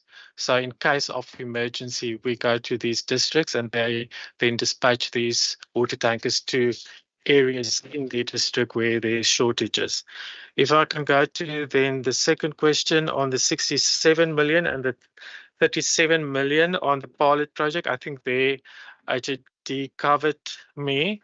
Maybe just what I can say in terms of progress, the ERA process as well as the appointment of the contractor that will be build, operate and transfer kind of contract, that is all in process. The terms of reference has been advertised and it's closing here in May or in April, so we should have them appointed. At the end of the day, by 26, we will have 10 megawatt solar PV and 10 megawatt hour battery storage. So that would be by the end, that would be 31 March 2026. And they will already start to be able to supply certain parts of the town or having them free from load shedding in the year 24-25. So everything there is on track. Then with regards to the 3 million, the 3 million for the specialist professional service provider, here we're working with Provincial Treasury and the Energy Resilience team in Department of the Premier. Specifically in terms of with the Provincial Treasury, we're looking at the first question that we had, what is going to be the impact on the revenue on municipalities? Looking at tariff structure to make sure that we get in what we're supposed to get in. Maybe can just mention that on the example that we all had for the Essequa project, in the Essequa project's case, they would actually be saving, I think, something to the value of 15 million per year. So that is obviously having a good impact on the financial stream.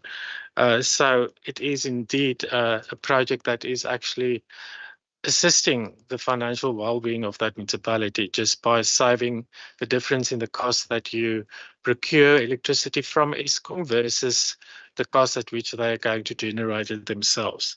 Then there's integrated resource planning, like the Premier's office is doing one for the province. We will be doing it per municipality.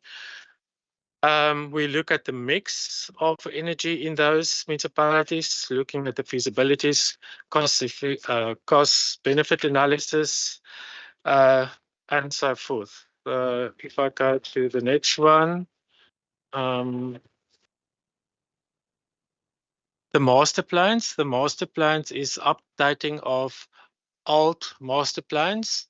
It's a requirement as well before we move into with some of these energy resilience projects in those municipalities. Some municipalities also ask us for cost of supply. They need that in order to get the tariffs approved by NASHA. And then we also get municipalities that apply for integrated resource plans, looking at what the right mix would be for that. The additional capacity in terms of critical skills, those range from chief engineers, control engineering technologists, and deputy directors with technical experience in energy field. The same goes there for the water. And then I think maybe just the last one on CIDIF. CIDIF is one of those projects that we're extremely proud about. We've completed 2 phases now. That was funded by the French Development Agency. So in these 2 phases, we've identified the catalytic projects in our secondary cities that will help with the growth of the economy in those cities. And we've got a grant facility established. We've got the Swiss and the Danish that is already committed putting grant funding in that facility. The service provider will then take appoints professionals that would take it from feasibility to bankability. And then we look at various pooled financing modalities for financing infrastructure, something totally new in South Africa. And the funding that is set aside for that is actually to fund the running and the operations of this project management unit that will be doing all this work. So it's an extension also of our capacity. The tender is closed. It's currently almost at the point where we're going to appoint the PMO. Thank you. Thank you for that comprehensive report, Marius. Are there any questions of clarity? None. Do you have a question? Member Maseko? Continue, ma'am. You are recognized. It's not going to be a long question. I just want to find, I mean, in Scopa, we had a serious argument with the Auditor General about the measuring the performance that the Western Cape always there was an issue.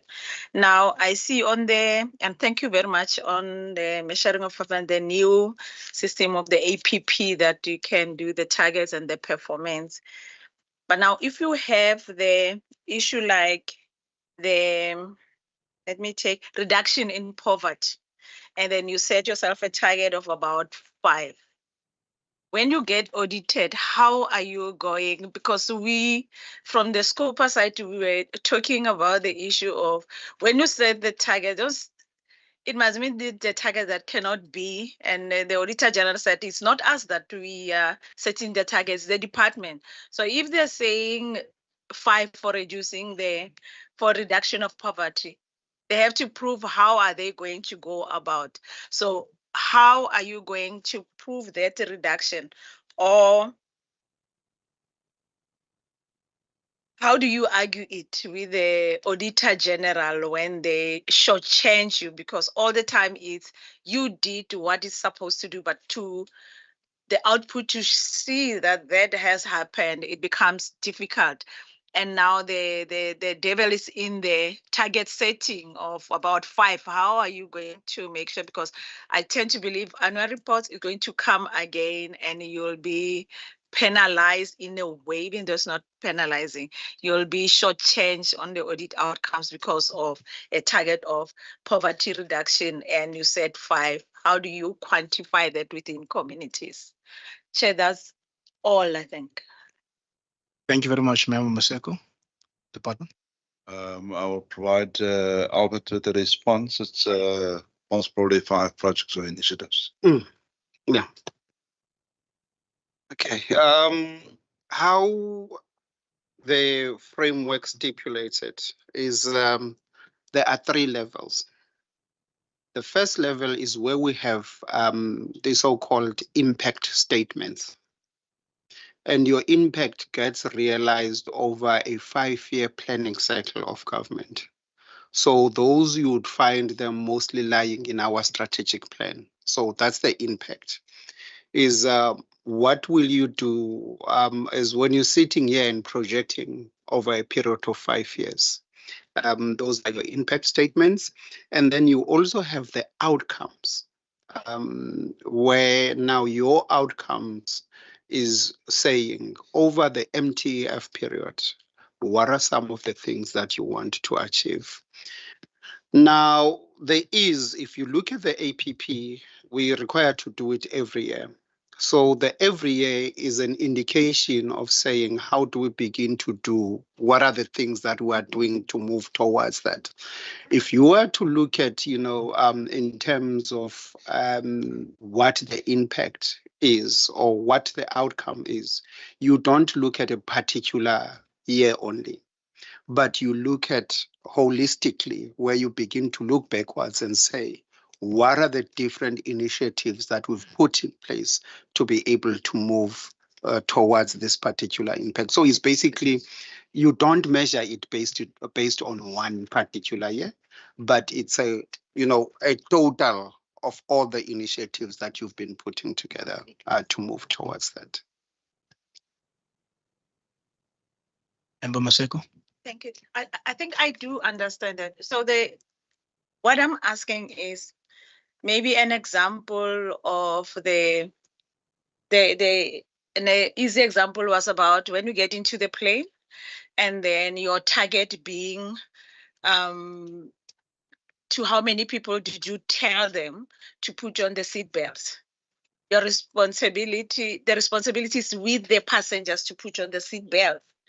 But you put the target of about how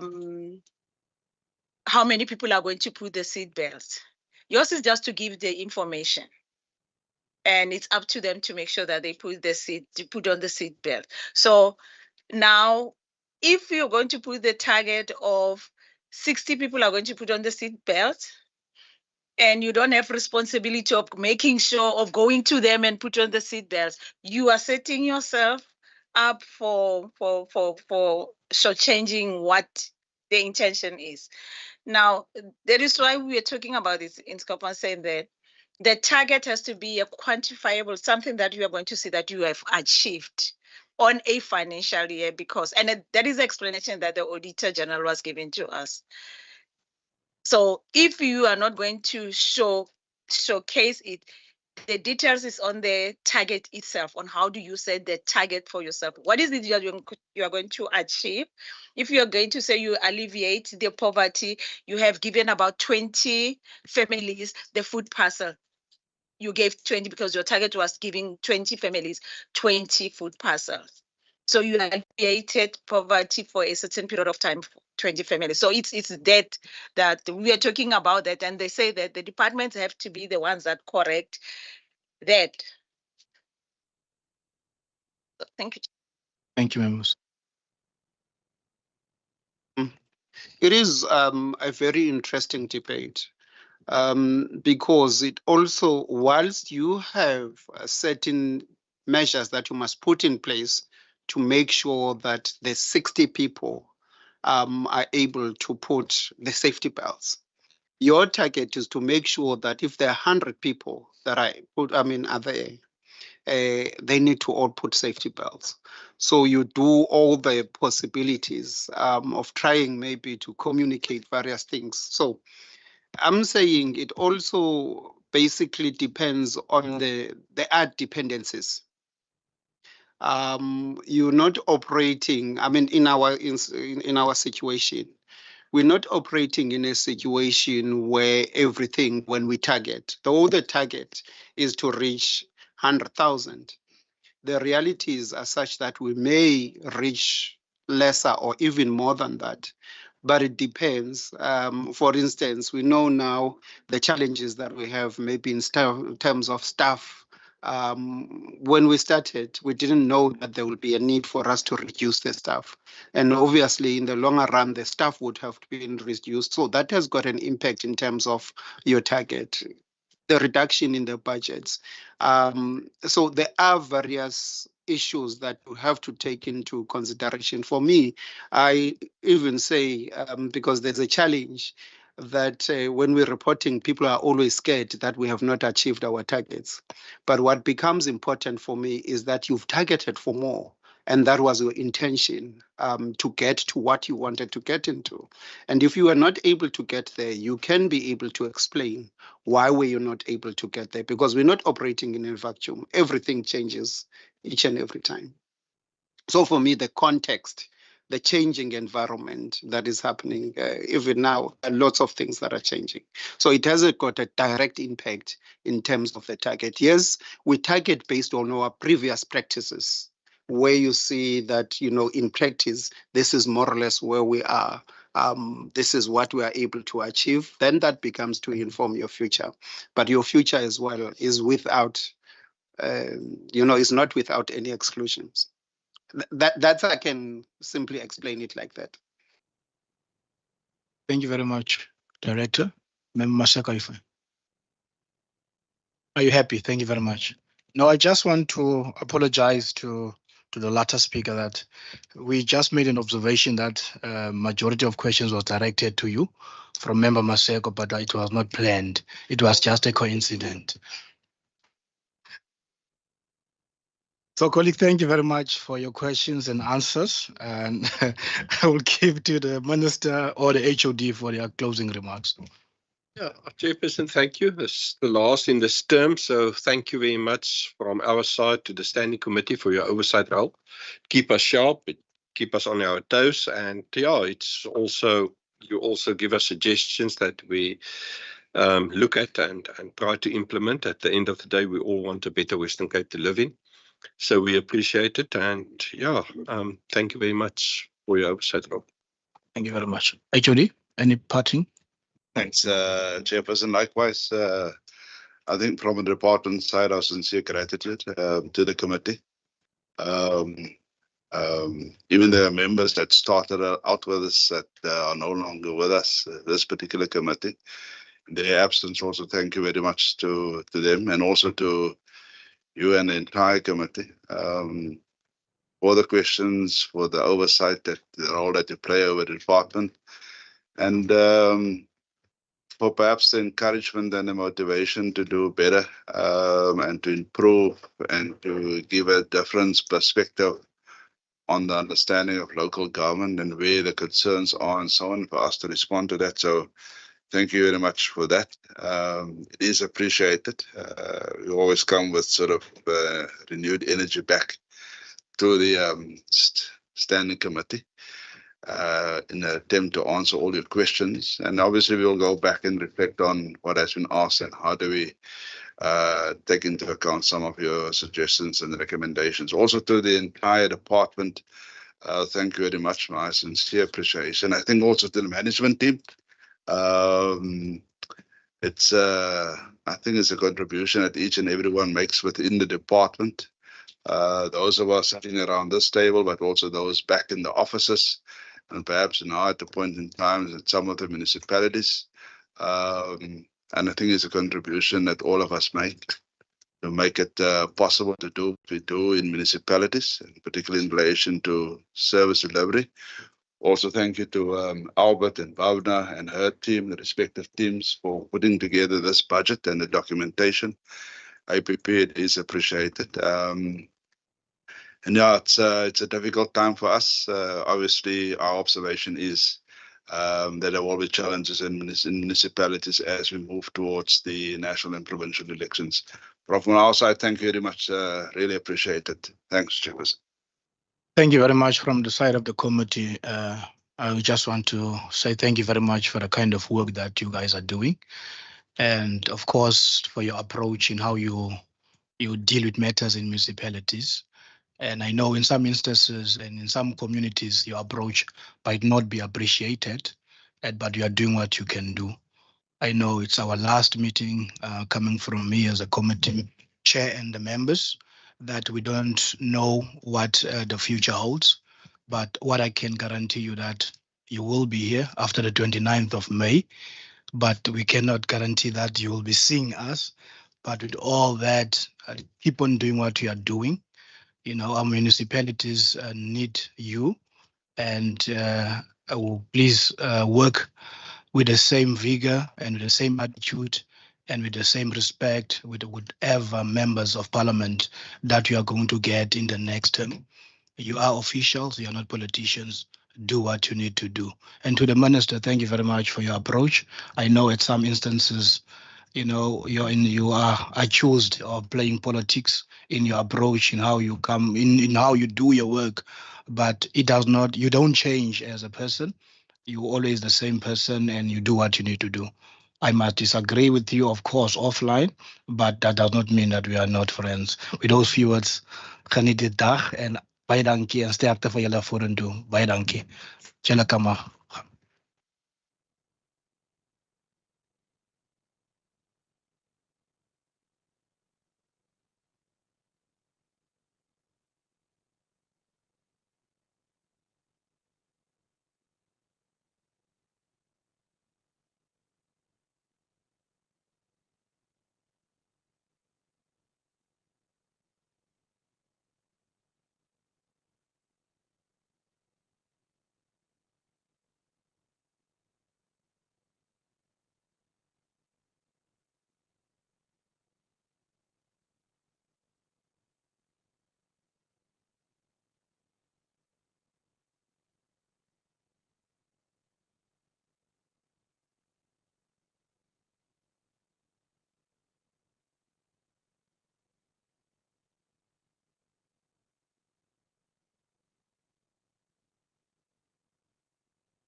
Zal ek hom uitgaan, Marius, hoor?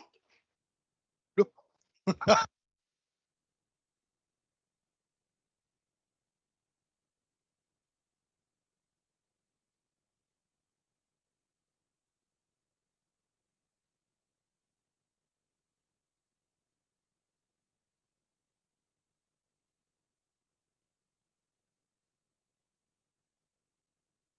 Colleague, thank you very much. Now I'll pose a question now that we deliberated on vote 14.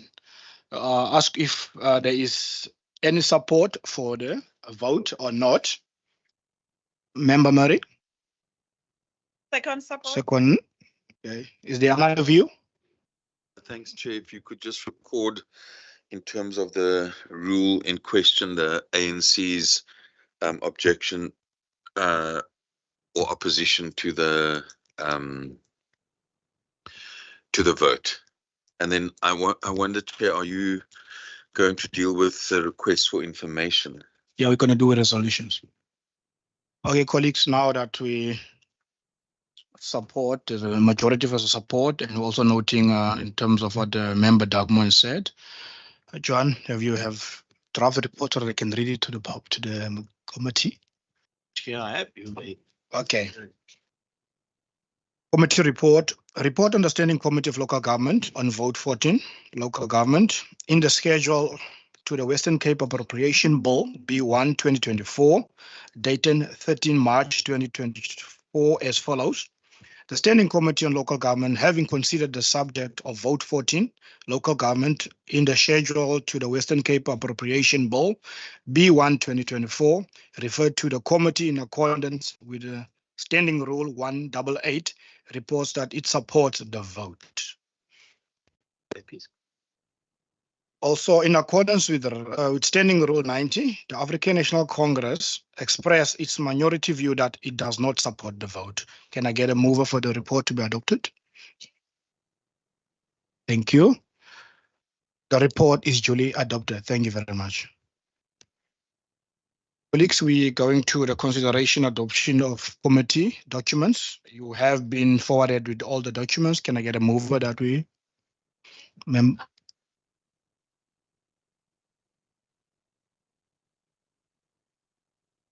Second for that proposal?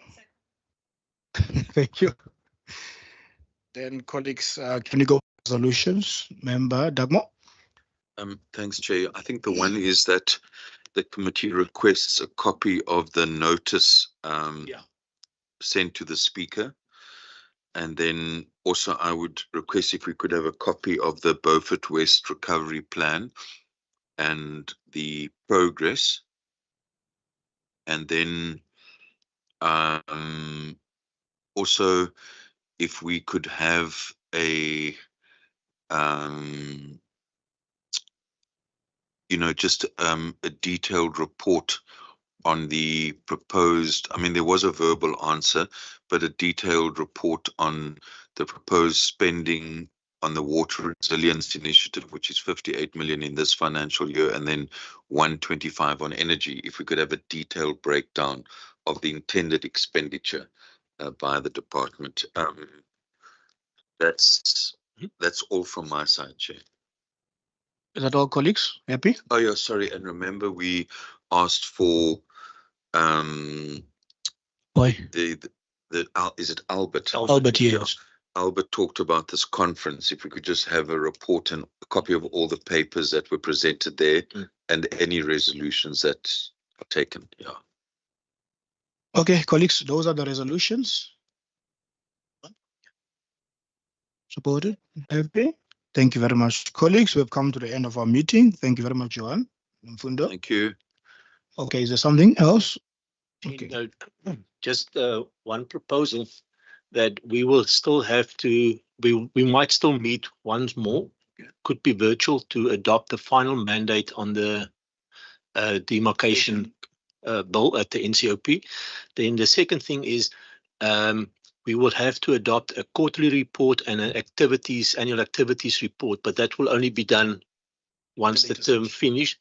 And I think to adopt those, if we could use Rule 82, that the chairperson, after it's been circulated to members, the chairperson then signs off on it as a true reflection. Are we all in favor of that proposal? Okay. Thank you very much. Meeting adjourned. Thank you. Have a blessed day.